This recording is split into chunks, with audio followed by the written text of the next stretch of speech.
So welcome back guys to this session of casting. हम conventional casting procedures को already complete कर चुके हैं। अब हम नॉन कन्वेंशनल कास्टिंग प्रोसेसेस शुरू करने जा रहे हैं माय डियर। मैं आपको बता दूं कि जैसे नॉन कन्वेंशनल कास्टिंग बोल रहा हूँ, ऐसे मैं नॉन कन्वेंशनल मशीनिंग भी बोलूंगा। तो नॉन कन्वेंशनल का मतलब होता है कन्वेंशन से हटके। So I non convention has a directly meaning that convention से हटके। अब कन्वेंशन से हटके अगर हम बात कर रहे हैं, मतलब जैसे मशीनिंग में अगर हम बात करें तो कन्वेंशन ये बोलती है कि जो कटिंग टूल है वो वर्क पीस से हार्ड होना चाहिए और कटिंग टूल की जो हार्डनेस है वो वर्क पीस से एटलीस्ट 30% ज्यादा होनी चाहिए। तो ये कन्वेंशनल मशीनिंग का प्रिंसिपल है।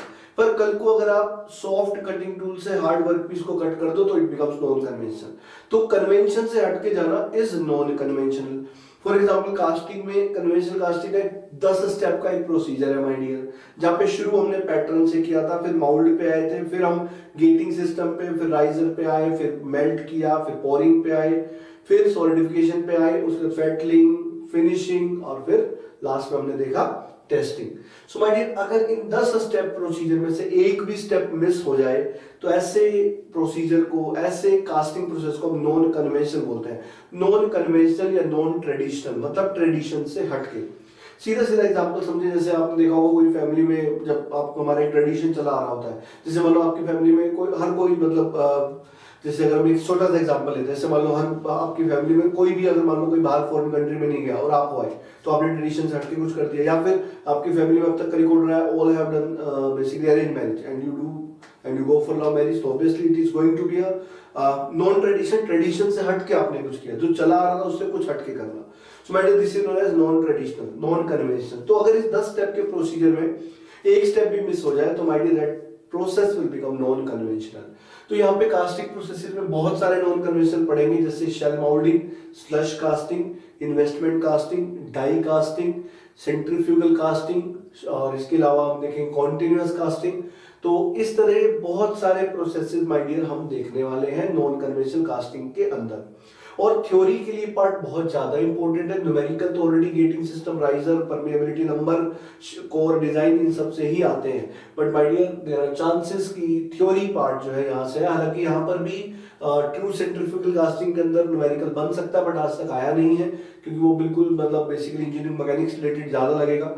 तो अगर हम यहाँ पे बात करें नॉन कन्वेंशनल कास्टिंग की, तो सबसे पहला प्रोसेस जो हम पढ़ रहे हैं दैट इज शेल माउल्डिंग। भाई ये शेल माउल्डिंग की एप्लीकेशन है सिलेंडर के जो ब्लॉक होते हैं, सिलेंडर के जो हेड होते हैं, इसके अलावा रोकर आर्म्स और वॉल प्लेट ऑफ रेफ्रिजरेटर, ये सारी एप्लीकेशन है शेल माउल्डिंग की। जैसे कि नाम बता रहा है, यहाँ पे हम कास्टिंग जो कर रहे हैं, उस कास्टिंग के लिए जो माउल्ड है वो बनाते हैं इस तरीके से हम। और ये नॉन कन्वेंशनल क्यों है उसका अभी आपको तरीका पता लग जाएगा। देखो, ऐसे प्रोसेस में सबसे पहले हम एक पैटर्न लेते हैं और वो पैटर्न मेटालिक पैटर्न होता है, या जनरली हम कास्ट आयरन का पैटर्न लेते हैं। जैसे मैंने इस शेप का एक ऐसा पैटर्न ले लिया। So my dear, this is a cast iron or metallic pattern.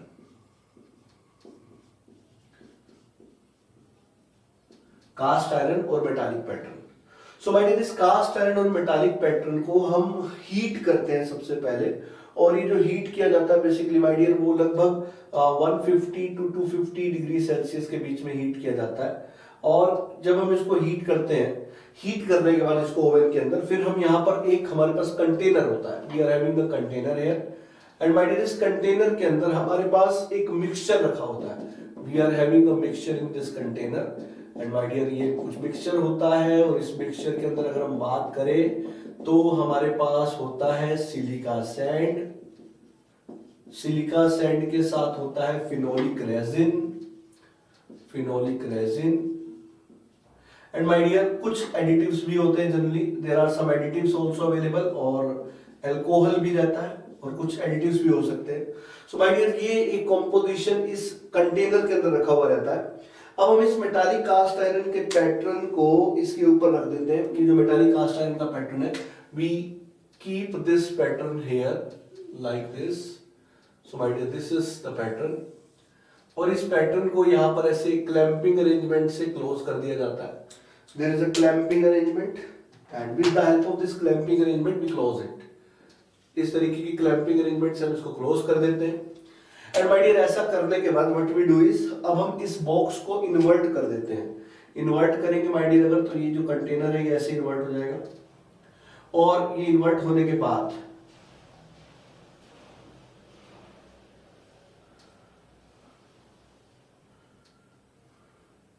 यहां से इस तरीके से आपने क्लैंप किया था। अब आपने जब इसको इन्वर्ट किया तो माय डियर जो पूरा जो ऊपर ये पूरा मिक्सचर था सिलिका सैंड फिनोलिक रेजिन और अल्कोहल, ये इसके ऊपर एक लेयर बनाने लगता है। और क्योंकि माय डियर कास्ट आयरन का पैटर्न हीटेड है तो उस हीट के कारण ये जो अल्कोहल है ये तो लोकलाइज हीटिंग के लिए होता है, इस हीट के कारण ये जो हमारा पूरा फिनोलिक रेजिन है ये एक्टिव हो जाता है, और ये जो सैंड और फिनोलिक रेजिन है और alcohol helps in localise heating, तो ये दोनों मिलकर के एक लेयर बनाने लगते हैं, स्टिक करने लगती है वो लेयर इस पैटर्न के ऊपर। एंड माय डियर जब वो लेयर स्टिक करने लगती है तो उसकी एक लेयर बननी शुरू होती है और उसकी थिकनेस धीरे धीरे बढ़ती चली जाती है। और ये थिकनेस इस बात पर डिपेंड करती है कि कितनी देर तक आपने इसको रखा है। जितनी ज्यादा देर तक रखोगे उतनी ज्यादा थिकनेस की ये सैंड जो है इसके साथ स्टिक करती चली जाएगी। इसके बाद हम इसको क्लैंपिंग अरेंजमेंट से बाहर निकालेंगे और ये जो सैंड स्टिक हुई है इस सैंड की लेयर को अलग कर लेंगे। तो जो सैंड की लेयर अलग होगी वो कुछ इस तरीके की होगी, कुछ इस तरीके की, you will be having the layer of the sand like this. और अगर मान लो हमने इसको थोड़ा सा इस तरीके से सेट किया होता कि ये वाला पोर्शन भी इसके अंदर होता तो हमें ऐसी भी मिल सकती थी। दैट डिपेंड्स कि किस तरह की कैविटी आप बनाना चाहते हो। तो इस तरह की जो हमें मिली सैंड इसको बोलते हैं शेल, इस चीज को बोलते हैं शेल। अब माय डियर ऐसी 4 से 5 शेल हम बनाएंगे depending on the shape and size required.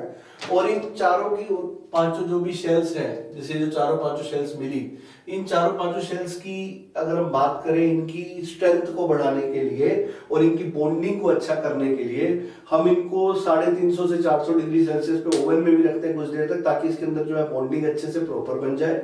और बॉन्डिंग बनने के बाद माय डियर ऐसी 3 से 4 5 से 6 डिपेंडिंग ऑन द शेप और साइज ऐसी शेल्स को माय डियर ऐसे जोड़ दिया जाता है। और ऐसी शेल्स को जोड़ने के बाद कैविटी बन जाती है। अब इस कैविटी में आप मोल्टन मेटल डालोगे तो मोल्टन मेटल इसके अंदर सॉलिडिफाई होके एक शेप ले लेगी। एंड माय डियर ये जो शेप लेगी ऑब्वियसली वो कैविटी इन शेल्स की साइज और शेप के ऊपर ही बेस्ड है। और ये जो फाइनल प्रोडक्ट हमें मिलता है माय डियर ये कास्टिंग हो जाएगा। बट इस नॉन कन्वेंशन इसको क्यों बोलते हैं, देखो इसके अंदर नराइजर गेटिंग सिस्टम वो सारी चीजें हमने देखी नहीं, बिल्कुल कन्वेंशनल कास्टिंग से हटके था। और दूसरी बात यहाँ पे कास्टिंग से ज्यादा इस प्रोसेस का नाम शेल माउल्डिंग है, क्योंकि इस प्रोसेस का यूज हमने सिर्फ ये शेल बनाने के लिए किया है। इसके बाद का काम तो वही है कि ये कैविटी में मोल्टन मेटल डालो और सॉलिडिफाई होने तक उसको वेट करो। So my dear, this is how such kind of castings are done. So my dear, this is the very first type of non-conventional casting process known as shell molding. And my dear, इसके अंदर जैसे मैंने पहले आपको बताया एक बार फिर से बता देता हूँ, कास्ट आयरन का मेटालिक पैटर्न होता है, 150 से 250 डिग्री सेल्सियस ओवन में गर्म करते हैं। हीट करने के बाद इसको हम कंटेनर के ऊपर फिक्स कर देते हैं क्लैंपिंग एलिमेंट्स के साथ। यहाँ पर एक कंपोजिशन होता है, combination of silica sand, phenolic resin and alcohol. Alcohol helps in localized heating. Phenolic resin become active by taking the heat from cast iron pattern. And when then silica sand and this complete mixture along with some additives may be there, they make a layer over this pattern. And when the layer thickness will depend on how much time you are doing this. जितनी देर रखोगे उतनी ज्यादा मोटी thickness आपको मिलेगी। और जब desired thickness obtain हो जाए इसको यहाँ से अलग कर लो, पैटर्न को अलग करके शेल निकाल लो। अभी जो शेल है इसको ओवन में रख दो, ओवन में इसको हीट करो ताकि अच्छी बॉन्डिंग हो जाए प्रॉपर। और माय डियर अगर आप इसको ओवन से निकालने के बाद अगर 3 से 4 ऐसी शेल बनाओगे तो उनको ज्वाइन करके कैविटी बन जाएगी। एंड माय डियर उस कैविटी में मोल्टन मेटल पोर करो, सॉलिडिफाई कर दो, what is the desired product you are going to get that. So my dear अब मैंने जैसे आपसे कहा cylinder head of IC engine, blocks, cylinder heads and blocks of IC engine, wall plates of refrigerator, rocker arms. These three are the major application of this process, my dear. तो इसको बोलते हैं shell molding process. चलिए देखते हैं the next process is slush casting. बढ़ते आगे. So my dear, second non-conventional casting process is slush casting. अब भाई स्लश कास्टिंग कोई नई टेक्निक नहीं है, बहुत पुरानी टेक्निक है और इवन बहुत पुराने समय में इसको ज्वेलरी बनाने के लिए भी यूज किया जाता था। आपने कभी सीरियल्स देखे होंगे जो हम मतलब एंशिएंट इंडिया के बारे में या जो भी हम पुराने लेवल की बातें करते हैं, कुछ सीरियल्स आपने देखे जैसे अभी भी चल रहे हैं, कुछ सीरियल्स आते टीवी पे जैसे रामायण, महाभारत, सूर्यपुत्र, कर्ण, ये इस सभी तरह के जो सीरीज होते हैं इसमें आपने देखा होगा जो राजा महाराजा जो दिखाए जाते हैं वो बहुत बड़े बड़े जो होते हैं आभूषण जो होते हैं मतलब ज्वेलरी डालते हैं, जैसे उनमें कानों में इतने बड़े बड़े कुंडल आपने देखे होंगे। सो माय डियर वो जितनी भी तरह की वो चीजें आपने लिखी वो सब इसी प्रोसेस से बनते हैं। और इस प्रोसेस को अगर हम बात करें बहुत ही इजी प्रोसेस है ये, और इस प्रोसेस में हम क्या करते हैं वो हम देखते हैं। और वैसे इसकी और भी एप्लीकेशंस हैं, जैसे होलो स्टैच्यूज जो पुतले बनाए जाते हैं, थिन ऑर्नामेंट्स, और इसके अलावा टॉयज, कुछ खिलौने, लाइट शेड्स, ये सब इसकी एप्लीकेशन है। पहले हम इस प्रोसेस को बहुत जनरल सा समझते हैं, बहुत सिंपल सा प्रोसेस है ये। जैसे आपको मान लो एक प्रोडक्ट चाहिए, मान लेते हैं आप इस तरीके का कोई कुंडली बनाना चाहते हैं कान में डालने वाला, जो कि कुछ इस तरीके का बड़ा सा साइज में, जैसे उस समय दिखाते हुए कान में डले हुए, ऐसा बनाना चाहते हैं। तो भाई हम क्या करेंगे, इस तरह की एक कैविटी बना लेंगे ऐसे। अब ये कैविटी जो है बिल्कुल डेफिनेटली वो जो प्रोडक्ट है उसके हिसाब से थोड़ी सी डिफरेंट लग रही होगी आपको, क्योंकि हमने जो कैविटी बनाई है वो ऐसी बनाई है, ध्यान से देखिएगा। Cavity is like this is cavity, ये कैविटी है। सो माय डियर, अब करते क्या है, कैविटी बन गई, ये आपका माउल्ड है, कैविटी है। अब इस कैविटी के अंदर मोल्टन मेटल को पोर कर दिया जाता है। अब जब मोल्टन मेटल को पोर किया गया, ये रहा मोल्टन मेटल, ये रहा मोल्टन मेटल, इस तरीके से। अब माय डियर, जैसा कि आप जानते हो मोल्टन मेटल कांटेक्ट में आएगा सैंड माउल्ड के, तो हर जगह से सॉलिडिफिकेशन फ्रंट निकलने शुरू होंगे। और जब सॉलिडिफिकेशन फ्रंट निकलने शुरू होंगे माय डियर, जैसे ही सॉलिडिफिकेशन फ्रंट निकलने शुरू होंगे, मोल्टन मेटल सॉलिडिफाई होने लगेगा। और एक समय के बाद आपको डिजायर्ड थिकनेस जितनी इस आभूषण में या ज्वेलरी में आपको चाहिए वो मिल जाएगी। मान लो आपको इतनी थिकनेस चाहिए, और एक समय आएगा जब आपको इतनी थिकनेस मिल जाएगी। अब जैसे आपको इतनी थिकनेस मिल गई, अब आपको पता है इसके बाद आपको मोल्टन मेटल का कुछ नहीं करना, आप इसको इन्वर्ट कर दोगे, उलट दोगे, तो बाकी बची जो मोल्टन मेटल है वो बह जाएगी। अब ये जो प्रोडक्ट है आपको मिल जाएगा। So my dear, this is the procedure of slush casting. और माय डियर, क्योंकि आपने डिजायर्ड थिकनेस मिलने के बाद इसको उलट के खिंडा दिया बाकी बची मोल्टन मेटल को, तो आपने पूरा सॉलिडिफिकेशन नहीं होने दिया, इसलिए इस प्रोसेस को पार्शियल सॉलिडिफिकेशन भी बोलते हैं। The reason माय डियर, इसलिए इसको पार्शियल सॉलिडिफिकेशन भी बोलते हैं। एंड माय डियर, अब अगर हम इसके बात करें एप्लीकेशन, तो मैंने आपको पहले ही बता दिया, होलो स्टैच्यू सारी एप्लीकेशंस हैं, और इसको पार्शियल सॉलिडिफिकेशन बोलते हैं। और फिर भी अगर आप देखना चाहते हो इस चीज को कि सर कितना समय तक हमें करना चाहिए, अगर इसका कैलकुलेशंस भी आपको चाहिए, तो हमने देखा है solidification time is directly proportional to V by SA का होल स्क्वायर। और आपको पता है कि अगर थिन ज्योमेट्री है तो V by SA इज thickness. So my dear, this TS solidification time is directly proportional to thickness. और यहां से मैं लिख सकता हूं thickness is directly proportional to square root of solidification time. और एक जो ये रिलेशन, इसको अगर मैं मान लूं कि लेटर से T is equal to A times square root of TS plus B, तो आपको ऐसा दिया जा सकता है कि अगर मुझे इतनी थिकनेस चाहिए तो इतना, मतलब सॉलिडिफिकेशन टाइम, अगर इतनी थिकनेस चाहिए तो इतना सॉलिडिफिकेशन टाइम।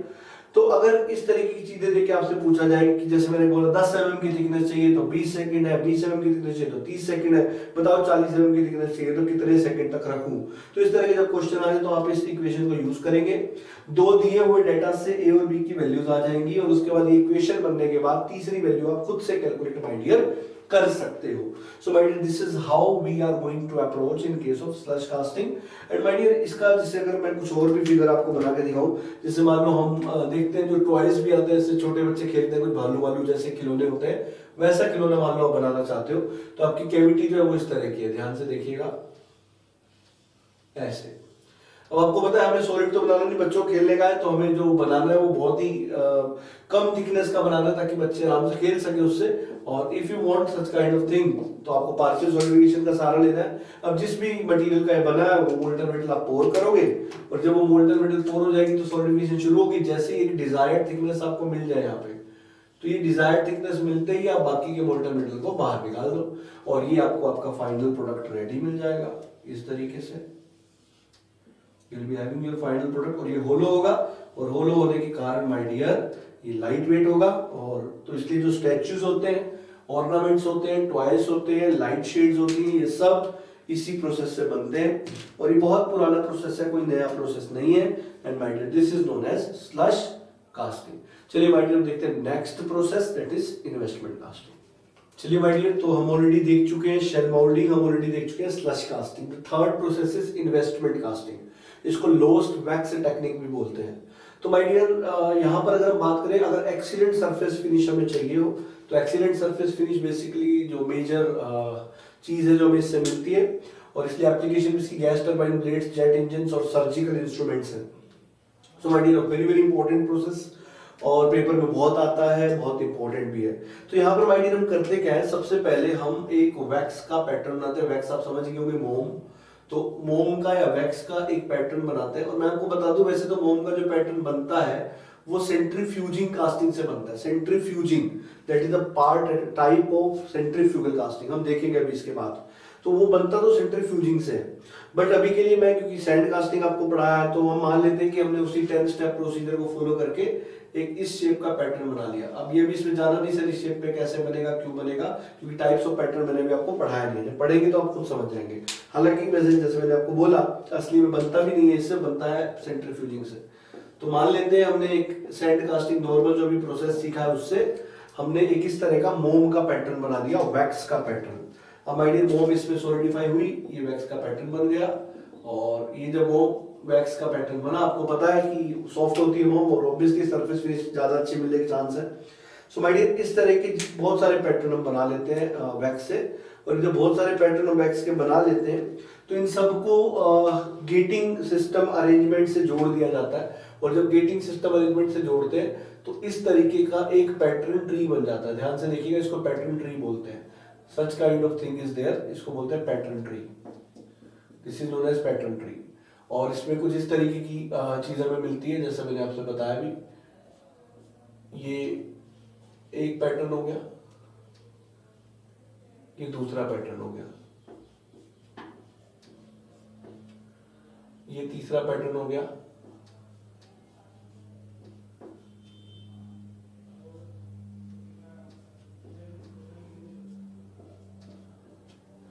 इस तरीके से।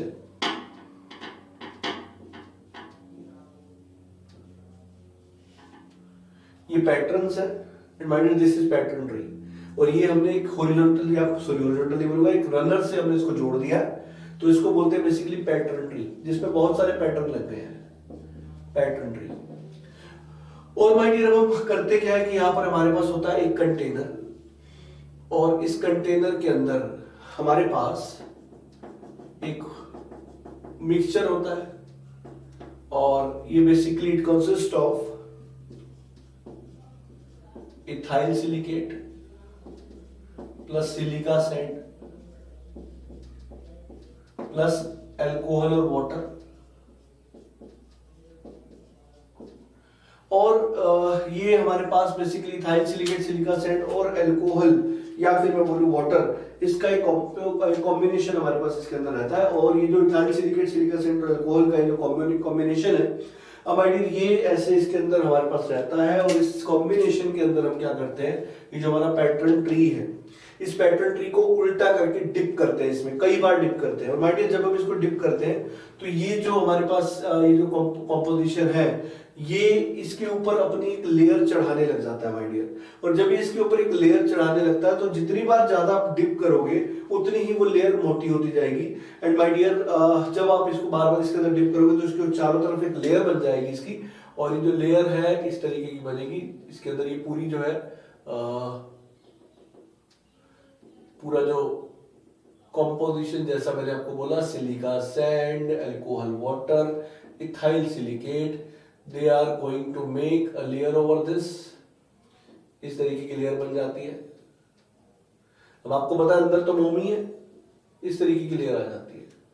और जितनी मोटी आपको लेयर चाहिए उतनी ज्यादा देर तक इसको डिप करना होता है। सो माय डियर ये लेयर आ जाती है। और ये जो लेयर है ये बेसिकली जब इसके ऊपर आ जाएगी तो अब हम करते हैं माय डियर कि इस बने हुए पूरे कॉम्बिनेशन को, जो भी हमने लेयर इसके ऊपर बना दी है, और जब ये लेयर बन गई है तो हम करते हैं कि इसको हीट कर देते हैं my dear. Now we are just going to heat this. जब हीट करते हैं तो टेम्परेचर इस तरीके का होता है कि जो मोम है वो पिघल जाए बस। और इसके बाद जो कोटिंग्स लगे हैं इसके ऊपर, ये मेल्ट नहीं करती, ये जेली की टाइप की होती है, and they do not melt on this. मतलब ऐसे टेम्परेचर तक हीट करते हैं। जब हीट करते हैं मोम पिघलता है तो इसको इन्वर्ट करते हैं, मोम सारा बाहर।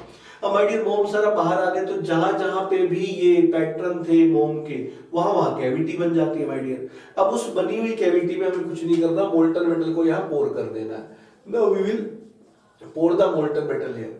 अब जब आप मोल्टन मेटल को पोर करोगे तो मोल्टन मेटल वही शेप और साइज ले लेगा जो आपके पैटर्न का, मोम के पैटर्न का था। And my dear excellent surface finish के प्रोडक्ट आपको मिलेंगे और उन प्रोडक्ट को फिर आप यहां से सेपरेट करके आपको ये सारे प्रोडक्ट्स मिल गए।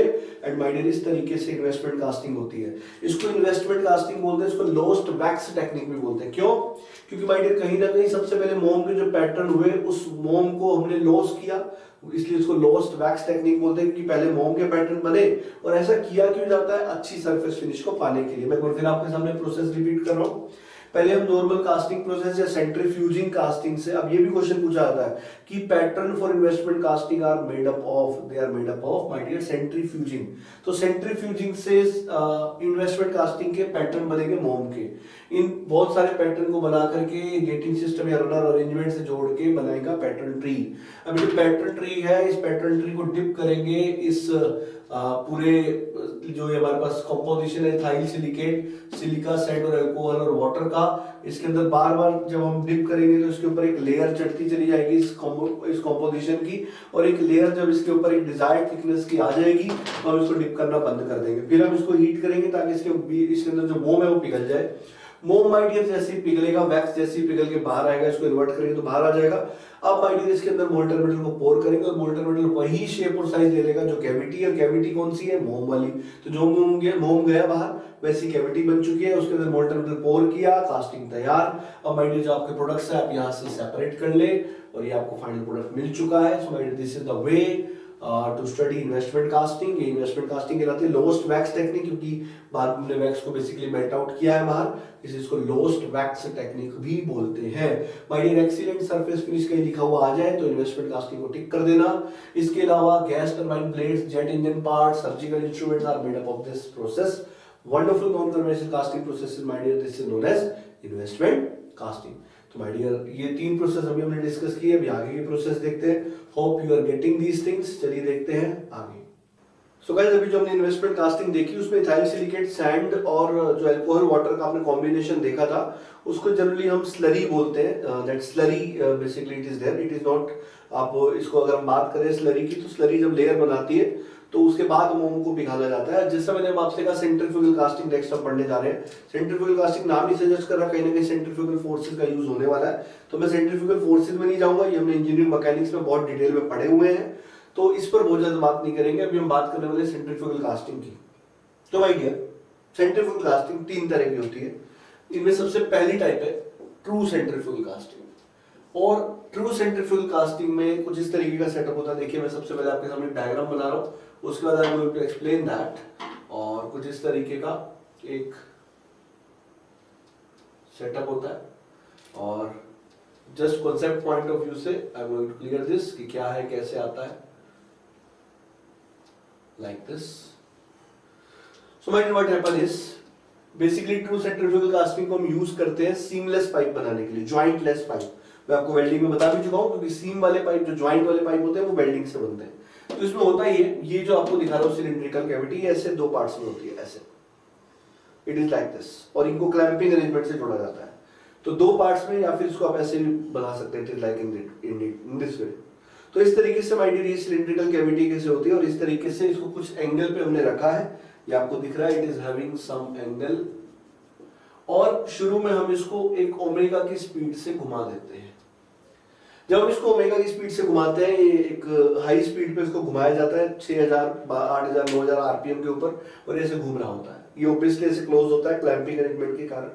अब होता क्या है, हम यहाँ से मोल्टन मेटल को पोर करना शुरू करते हैं। जैसे ही मोल्टन मेटल यहाँ पे एंट्री मारती है माय डियर, तो उसके ऊपर सेंट्रीफ्यूगल फोर्स ऑटोमेटिकली आता है, क्योंकि ओमेगा से घूम रहा होता है। और उस सेंट्रीफ्यूगल फोर्स की वजह से मोल्टन मेटल बाहर की तरफ जाना चाहता है। अब माय डियर सेंट्रीपिटल, सेंट्रीफ्यूगल, ये सारे डिस्कशन हम देख चुके हैं। आपको याद होगा मैंने बताया भी था इंजीनियरिंग मैकेनिक्स में, सेंट्रीपिटल फोर्स जो होते हैं वो बेसिकली रियल दोज फोर्सेस होते हैं जो कि किसी बॉडी को सर्कुलर मोशन में रहने के लिए चाहिए होते हैं। Centrifugal forces are pseudo force when we change the frame of references. तो ये सारे डिस्कशन हम कर चुके हैं कि इमेजिनरी फोर्स होते हैं, क्या होते हैं, उन सब पे हम नहीं जा रहे। तो जैसा मैंने कहा सेंट्रीफ्यूगल फोर्स की वजह से मोल्टन मेटल बाहर की तरफ जाएगा, और जब वो बाहर की तरफ जाएगा तो इस पूरे सिलेंडर को ऐसे throughout it will cover. And my dear at the same time इसको एंगल इसलिए दिया था ताकि पूरी लेंथ अच्छे से कवर हो जाए, यूनिफॉर्मली कवर हो जाए, इसलिए इसको एंगल दिया गया। अब क्योंकि यहाँ पर मेजरली सारे काम सेंट्रीफ्यूगल फोर्सेस की हेल्प से हो रहे हैं, इसको ट्रू सेंट्रीफ्यूगल कास्टिंग बोलते हैं। अब होता ही है कि जैसे घूमते घूमते ही मोल्टन मेटल जैसे आता जा रहा है आता जा रहा है आता जा रहा है, और जैसे ही हमें डिजायर्ड थिकनेस मिल जाती है मोल्टन मेटल की सप्लाई बंद कर देते हैं। एंड माय डियर जैसे ऊपर से नीचे तक ये पहुंचेगा और घूमते घूमते ही सॉलिडिफिकेशन हो जाता है। जैसे ही सॉलिडिफिकेशन होता है माय डियर फिर हम इसकी स्पीड को कम करके इसको रोक देते हैं, और जब हम इसको रोक देते हैं तो ये जो जैसे मैंने बनाया इसको, ये इस तरह की कैविटी होती है, पहले ऐसे इसको ओपन करते हैं और फिर यहाँ से बाहर निकाल देते हैं प्रोडक्ट, फिर ये दोबारा बंद करके इसको यूज कर लेते हैं। और ऐसा इसलिए किया जाता है अगर हम इसको सिंगल पार्ट में लेंगे तो हो सकता है कि वो स्टिक कर जाए आपका जो कास्टिंग है, तो स्टिकिंग का इश्यू नहीं हो, इसलिए हम ऐसा करते हैं कि इसको इस तरीके से क्लैंपिंग अरेंजमेंट दें। So my dear it is like this, इस तरीके का क्लैंपिंग अरेंजमेंट होता है जैसे मैंने बताया, लाइक दिस, ऐसे है ये, इसको ओपन करेंगे, कास्टिंग बाहर, फिर ये क्लोज, इस तरीके से होता है। So my dear, this is how true centrifugal casting works. और जैसा मैंने आपसे कहा बहुत साउंड कास्टिंग बनती है, और यहाँ पर कोई गेटिंग सिस्टम राइजर है ही नहीं, तो इसीलिए माय डियर यहाँ पर परसेंटेज यील्ड जो है कास्टिंग की वो बहुत अच्छी आती है, मोर देन 90%, अराउंड 100% होती है। मैं पहले भी डिफाइन कर चुका हूँ परसेंटेज कास्टिंग यील्ड क्या होती है, और परसेंटेज कास्टिंग यील्ड की अगर हम बात करें तो मैंने आपको बताया था this is volume of casting when gating system plus riser are removed to the volume of casting included gating system plus riser. So my dear, अब gating system और riser या है ही नहीं, तो casting yield जो है that is generally comes out to be more than 90%, बल्कि 100% के आसपास होता है। कभी कभी आपसे पूछ लेते हैं ऐसा प्रोसेस या कास्टिंग यील्ड जो है वो बहुत ज्यादा मिलती है, the process name is true centrifugal casting. अब my dear centrifugal casting, true centrifugal casting के अंदर कूलिंग रेट्स बहुत फास्ट होते हैं कि घूमते घूमते कूलिंग हो रही है, तो कूलिंग रेट्स फास्ट होने की वजह से यहाँ पर जो हमें स्ट्रक्चर मिलता है वो फाइन ग्रेन स्ट्रक्चर मिलता है। अब ऑलरेडी मटेरियल साइंस का ये पार्ट है, एक बार फिर से मटेरियल साइंस में दो तरह के स्ट्रक्चर्स की हम बात करते हैं, एक होता है coarse grain structure and my dear दूसरा होता है फाइन ग्रेन स्ट्रक्चर। अब जैसे मैंने आपसे कहा मेरे पास ये एक कैविटी थी, इसके अंदर मोल्टन मेटल था, पूरा मोल्टन मेटल था चारों तरफ। अब अगर सॉलिडिफिकेशन रेट जो है वो स्लो है, तो स्लो है में क्या होता है, जैसे यहाँ से एक सॉलिडिफिकेशन फ्रंट निकला, यहाँ से एक निकला, यहाँ से एक निकला, यहाँ से एक निकला, यहाँ से एक निकला, यहाँ से एक, यहाँ से एक, यहाँ से एक, करते करते सेंटर पे पहुंचे। और ऐसा करने के बाद जब इस कंपोनेंट को ऐसे देखा मैंने, तो इस तरीके के कुछ सॉलिडिफिकेशन फ्रंट के कारण इस तरीके के ये जो सॉलिडिफिकेशन फ्रंट है इनको बेसिकली डेंड्राइट्स या ग्रेन्स भी बोलते हैं, तो ये कुछ इस तरीके के ग्रेन्स बन गए। Is it okay? सॉलिडिफाई होने के बाद अब ग्रेन्स क्या है बहुत डिटेल में हम देखेंगे, वहां पर यहाँ पर ये सारी डिस्कशन नहीं कर सकते क्योंकि लंबा डिस्कशन है। अब मैंने कहा फाइन ग्रेन स्ट्रक्चर में क्या था, कूलिंग रेट फास्ट थे। कूलिंग रेट फास्ट होने की वजह से क्या हुआ, जैसे यहाँ से अलग कूलिंग फ्रंट सॉलिडिफिकेशन फ्रंट निकला, यहाँ से एक और निकला, यहाँ से एक और निकला, मतलब ज्यादा सॉलिडिफिकेशन फ्रंट निकले।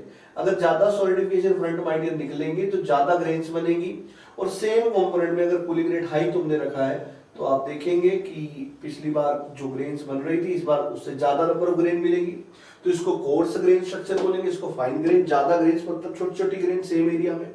तो यही मैं कहना चाह रहा हूं कि अभी के लिए बस आप इतना पॉइंट याद रखें कि अगर कूलिंग रेट फास्ट होते हैं तो हमें फाइन ग्रेन स्ट्रक्चर मिलता है, कूलिंग रेट स्लो होते हैं तो हमें कोर्स ग्रेन स्ट्रक्चर मिलता है। अब कैसा जो कूलिंग रेट की मैं बात करूं कि कब मिलता है, कैसे मिलता है, होता क्या कोर्स ग्रेन, ग्रेन क्या होता है, ये सारे डिस्कशन मटेरियल साइंस में बहुत डिटेल में आएंगे माय डियर, तो हम डेफिनेटली उसका डिस्कशन करेंगे बाद में।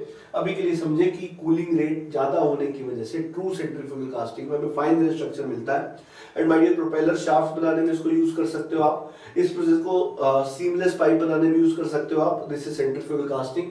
और आपको पता ही है जो सेंट्रीफ्यूगल एक्सेलरेशन होता है that is given by that is omega square r, तो ओमेगा आपको पता है, रेडियस आपको पता है, आप लिख सकते हैं, या फिर इसको v स्क्वायर बाय r से भी दिखाते हैं। तो इस पर न्यूमेरिकल भी फ्रेम किया जा सकता है अगर एग्जामिनर चाहे तो।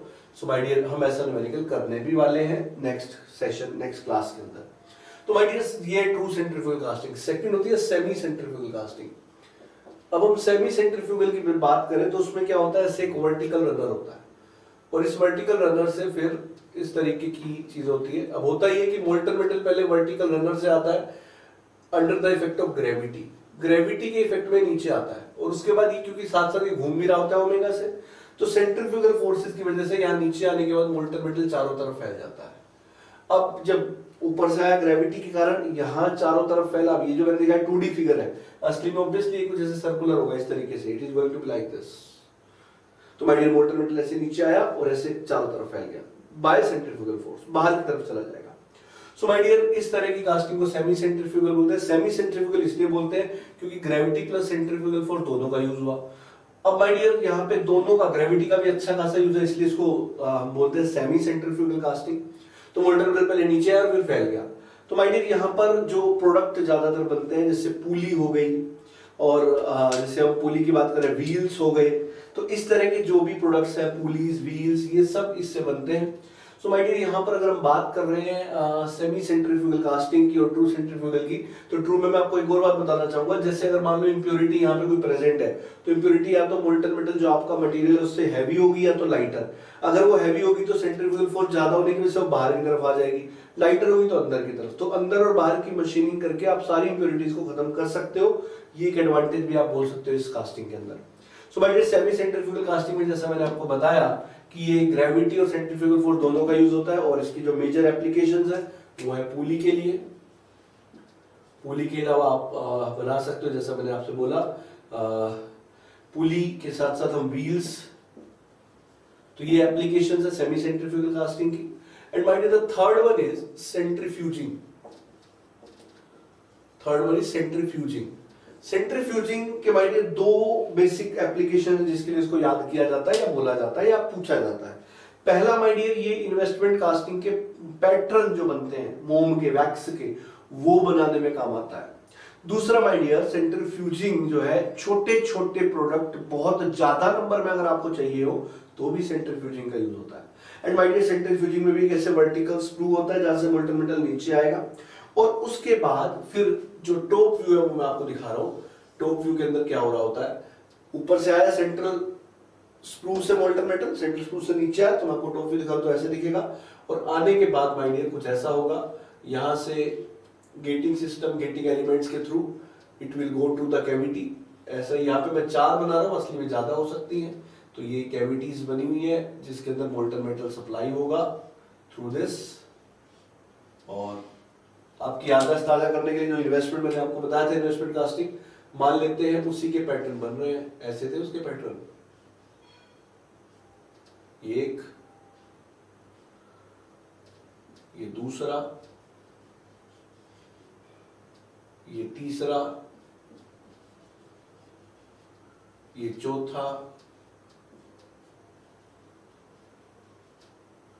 तो माय डियर होगा ये ऊपर से मोल्टन मेटल आएगा इनटू ग्रेविटी, और उसके बाद इन चारों जगह पे ये चला जाएगा। तो शुरू में जो हुआ ग्रेविटी, उसके बाद जो हुआ सेंट्रीफ्यूगल की वजह से। अब आप सोच रहे हो सेमी सेंट्रीफ्यूगल इसमें डिफरेंस क्या है। पहली बात तो सेमी सेंट्रीफ्यूगल में एक बारी में एक ही प्रोडक्ट बनता है। ये छोटे छोटे बहुत सारे प्रोडक्ट आप एक बारी में बना सकते हो, जैसे आप देख रहे हो। इसके बाद इनको अलग कर दिया जाएगा, ये 4 प्रोडक्ट बन गए। दूसरी बात माय डियर सेंट्रीफ्यूजिंग के अंदर जैसे मैंने आपसे बोला कि जो चारों प्रोडक्ट है सेंटर के अबाउट सिमेट्रिकल होने कोई जरूरी नहीं है, अनसिमेट्रिकल भी हो सकते हैं, मतलब डिफरेंट साइजेस के प्रोडक्ट भी ये हो सकते थे। और अगर ऐसा है माय डियर तो this is definitely going to be a different type. तो इसकी एप्लीकेशन है सीमलेस पाइप, इसकी है पुलीज या फिर मैं बोलूं व्हील्स, और इसकी एप्लीकेशन है छोटे छोटे बहुत सारे प्रोडक्ट, या तो फिर जैसा मैंने आपसे बोला इन्वेस्टमेंट कास्टिंग के लिए वैक्स के पैटर्न। तो माय डियर ये सेंट्रीफ्यूगल कास्टिंग, और यहाँ पे सेंट्रीफ्यूगल फोर्स की ज्यादा जरूरत पड़ रही है। तो सेंट्रीफ्यूगल फोर्स की जरूरत पड़ने के कारण इसको सेंट्रीफ्यूगल बोलते हैं। और जैसा मैंने आपसे बोला था वेल्डिंग का हम टेस्ट फर्स्ट में को करने वाले, तो फर्स्ट में I will be sharing the test paper with you on the group, and in the next lecture I will be telling you the structure of the paper also, कि कितने questions रहेंगे वो भी मैं आपको बता दूंगा। और हो सकता है आपको 2-3 नए क्वेश्चंस भी देखने को मिले। बिल्कुल सीरियसली टेस्ट को अटेम्प्ट करिएगा, और विद इन मैं आपको 1 या 2 दिन का समय भी दूंगा उसके लिए, फिर हम एक प्रैक्टिस सेशन रखेंगे। Casting my dear is about to complete है। आज इस लेक्चर के बाद 1 या 2 लेक्चर और कास्टिंग के आपको मिलेंगे, जिसके बाद हमारी कास्टिंग कंप्लीट हो जाएगी। और कास्टिंग को कंप्लीट करने के जस्ट बाद आफ्टर दैट हम we will be having a break of 1 day at least, so that आपको समय मिल जाए रिवाइज करने का। फिर टेस्ट के बाद मैंने आपसे वेल्डिंग का एक प्रैक्टिस सेशन रखने का भी बोला था, वो भी हम करेंगे। और इस दौरान कुछ दूसरे सब्जेक्ट्स के 1-2 वीडियोस भी अपलोड होंगे जिसको आप देख करके बेनिफिट ले सकते हैं। सो माय डियर अगर आपको किसी भी तरह की कोई दिक्कत है, कोई भी डाउट है, आप डिस्कस करें। और इसके अलावा मैंने नोट्स आपसे शेयर कर ही रहा हूँ। जैसी कास्टिंग कंप्लीट होती है तो एक फुल प्रूफ अलग से नोट्स भी शेयर करूंगा। कुछ लोग को शायद हैंड राइटिंग में से तो इशू नहीं आना चाहिए, उसमें नॉर्मल हैंड राइटिंग, बट एक अच्छी हैंड राइटिंग के नोट्स में आपसे शेयर कर दूंगा। So in case of doubt you can follow that too. और इसके अलावा प्रीवियस ईयर क्वेश्चन आपको within 2 days I am going to share for the casting, and after that I will be having a practice sheet of welding plus casting. तो आप इसको बहुत अच्छे से सोल्व करें, 5 नंबर की श्योर प्रिपरेशन है। और इसके अलावा किसी भी तरह का कोई डाउट है तो आप प्लीज पूछते रहें। और नेक्स्ट सेशन में हम नॉन कन्वेंशनल कास्टिंग की सारी बची हुई टाइप्स को भी कंप्लीट करेंगे।